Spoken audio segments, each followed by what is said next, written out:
جب दुल्हन घर में आती है तो आदमी को एहसास होता है ये शी है और मैं क्या हूं, ही हूं. खुदा का वास्ता अपनी फीलिंग्स को बचाने के लिए जरूर ये शादी करो, और जितनी करोगे उतनी आपकी ही वाली फीलिंग्स. जब एक बीवी होगी आपको लगेगा मैं ही, एक और शादी होगी ही, ठीक है ना. 4 शादियों पे ही. एक दफा मैंने शागिर्द से पूछा, वो हमारा एक शागिर्द था लियारी का, बड़ा होशियार. मैंने कहा फर्ज कर लो इस्लामी फिल्में बनना शुरू हो गई, तो जरा इस्लामी नाम बताओ फिल्मों के. उसने कहा उस्ताद जी पहली फिल्म आएगी हम ज़कात दे चुके सनम. ये 2 दुआएं बहुत मांगा करें.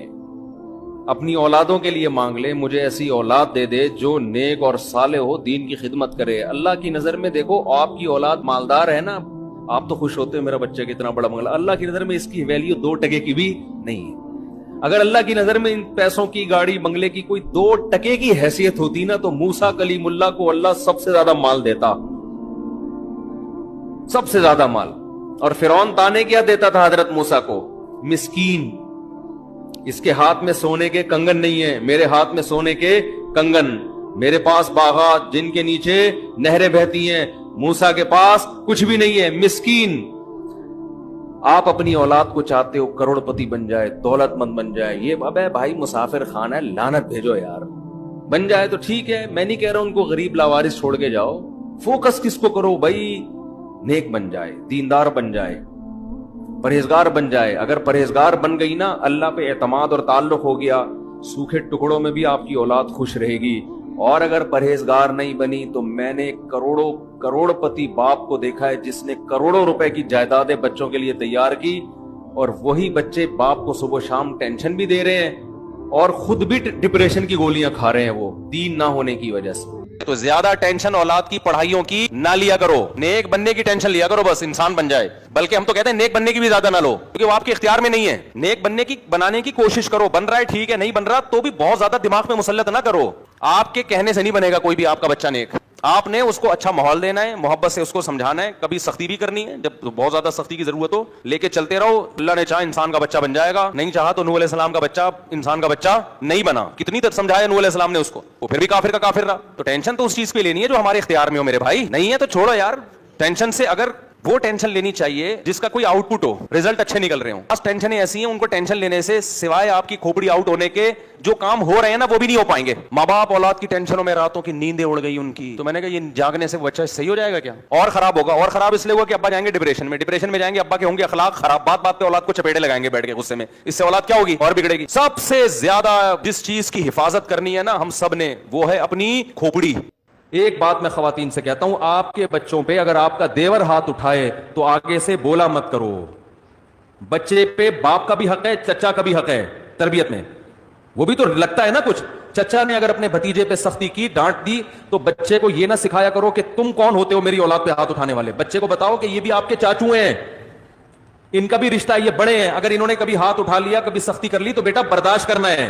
फौरन लड़ाई शुरू हो जाती है. देवर ने हाथ उठा के मारा तो अपने मियां को बताती है भाई आप तो चलो बाप हो, ये कौन होता है हमारे मामलात में दखलंदाजी करने वाला?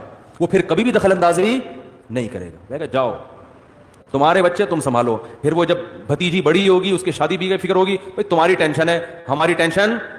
अरे बोल लो ना यार, नहीं है, हमारी टेंशन नहीं. फिर जब वो बेटा बड़ा होगा, उसको रोजगार की जरूरत होगी, चाचू बोलेगा तुम्हारी टेंशन है, मेरी टेंशन नहीं है. मैं क्यों ताउन करूं बिजनेस में, मैं क्यों जॉब दिलवाऊं, मेरे ताल्लुकात हैं, मैं क्यों दिलवाऊं, मेरा क्या है, हाथ तो उठाने दिया नहीं. उस पर अक्सर मुझे एक वाकया याद आता है. एक अंग्रेज मुसलमान हुआ तो बड़ी तमीज से नमाज पढ़ता था. इसने किसी पाकिस्तानी से पूछा यार तुम्हारी 2 मिनट में नमाज खत्म हो जाती है. पाकिस्तानी चुप तो रह नहीं सकता. पाकिस्तानी ने कहा असल में हमारे अल्लाह से पुराने ताल्लुक.